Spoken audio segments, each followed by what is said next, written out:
Kulit yang membuat para wanita kagum. Bab 159. Darlin merasa tidak tahan berada di bawah selimut, menyodorkan tangan membukanya, bernapas. Tiba-tiba teringat suatu hal yang penting. Dia lupa menanyakan pada Yos mengenai syarat terakhir. Malam ini, Yos sangat jarang begitu mudah diajak bicara.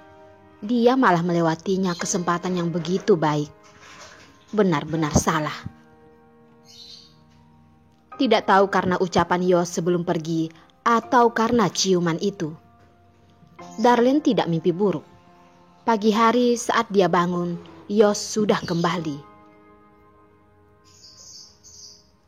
Apakah kamu bisa membayangkan begitu membuka mata, melihat pria yang mengganggunya semalaman tiba-tiba muncul di hadapannya?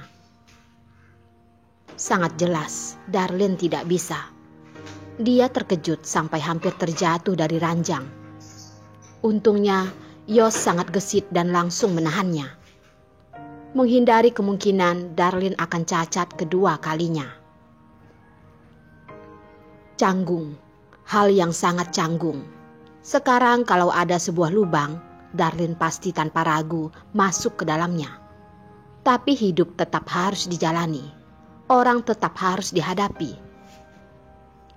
Walaupun sangat canggung, dia tetap berpura-pura tidak ada apapun yang terjadi dan mengangkat kepala. Yos, kapan kamu kembali? Yos melihat wajah wanita di dalam pelukannya begitu merah, menatapnya dan berkata, "Tidak begitu lama." Darlin belum sempat merasa senang dan menganggukkan kepala.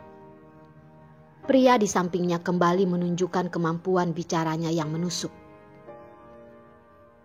"Aku kembali saat kamu ngorok." "Asal bicara, aku mana mungkin ngorok." Darlin bangkit dari pelukannya, bahkan lupa kalau tangannya masih terluka. Yos dengan tidak senang mengerutkan dahi.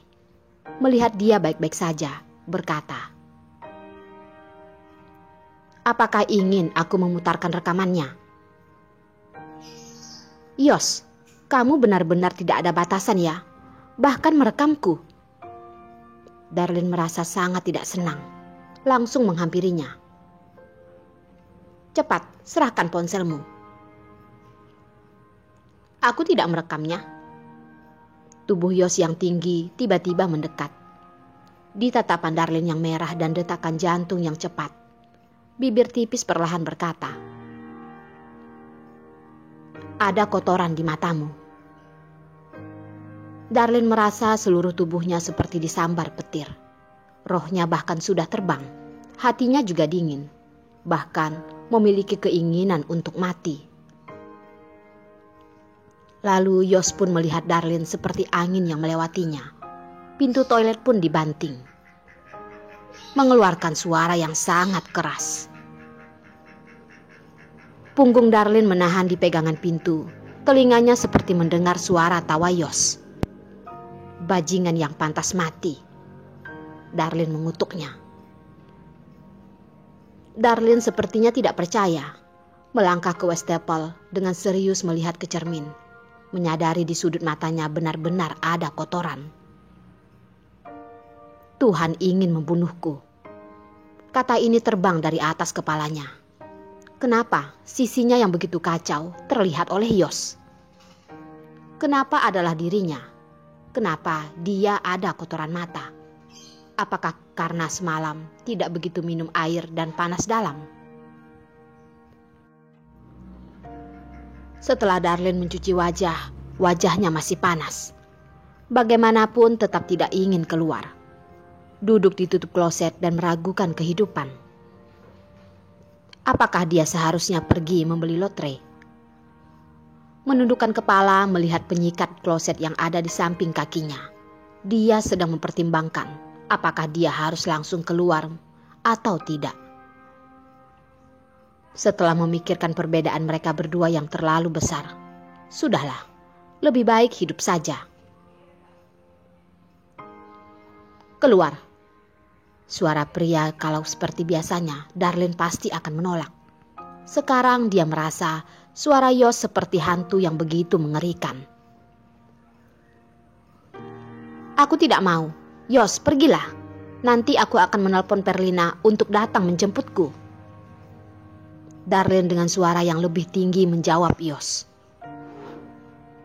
Pria yang ada di luar pintu tidak mengeluarkan suara. Darlene mendekatkan telinga, seperti mendengar suara langkah kaki, lalu diikuti dengan suara pintu yang tertutup. Pergi begitu saja? Darlene tidak percaya. Terus menunggu sebentar, melihat tidak ada suara di luar. Dia pun merasa lega.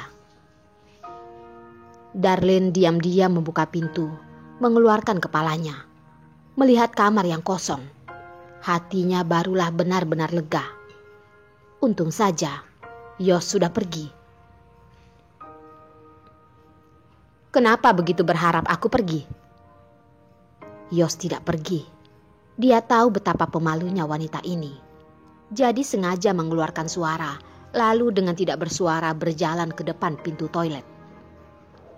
Menunggunya menyerahkan diri. Darlene seperti disihir, jari yang menunjuk Yos terus bergetar. Orang yang tidak tahu pasti mengira penyakit Parkinsonnya menyerang.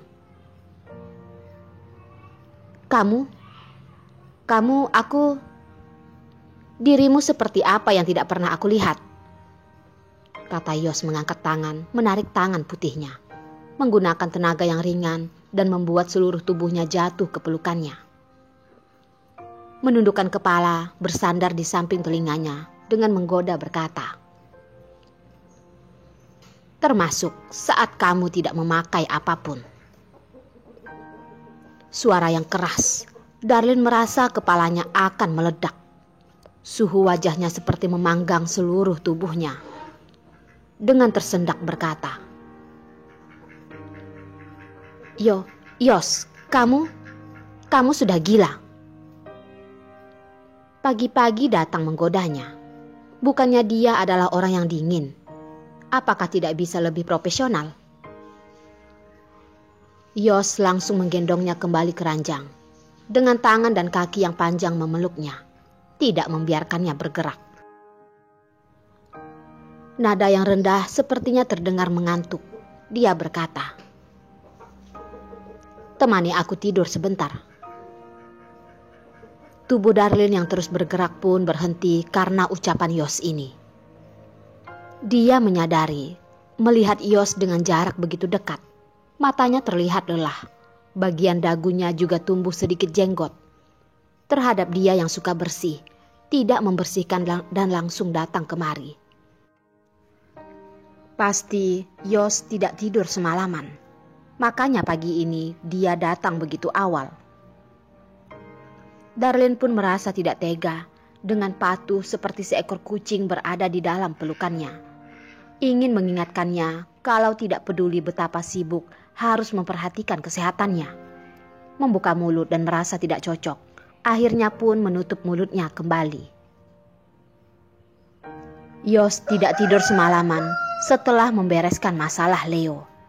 Dia mengkhawatirkan Darlene, jadi langsung datang ke rumah sakit. Setelah lelah semalaman, dia memeluk Darlene dan dengan cepat tertidur. Darlene yang sudah tidur semalaman dan barusan bangun, jadi tidak mengantuk. Tapi dia juga tidak berani asal bergerak. Dia tahu betapa waspadanya pria di sebelahnya ini. Asalkan ada sedikit gerakan, pria itu pasti akan terbangun. Dalam keadaan bosan, dia hanya bisa memandang wajah Yos yang tampan itu. Benar-benar dari arah manapun, tetap tampan. Darlene akhirnya tahu kenapa bulu mata Derek begitu panjang. Ternyata semuanya menurunkan genetik baik dari Yos. Sebagai wanita, dia bahkan sangat cemburu dengan kepanjangan bulu mata Yos. Kulitnya juga sangat bagus. Selain tidak seputih dirinya, pori-pori Yos hampir tidak kelihatan. Melihat ke bawah, bentuk bibirnya sangat bagus.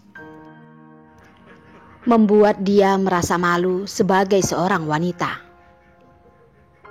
Jenggot di dagu Yos tidak hanya tidak mengurangi keindahan tampangnya, malah membuatnya semakin menggoda. Kalau ucapannya tidak begitu tajam dan dingin, pasti lebih sempurna lagi. Darlene tetap pada posisinya dan tidak berani bergerak. Tanpa disadari, rasa kantuk pun menyerang. Tanpa sadar, Darlene pun ikut tertidur.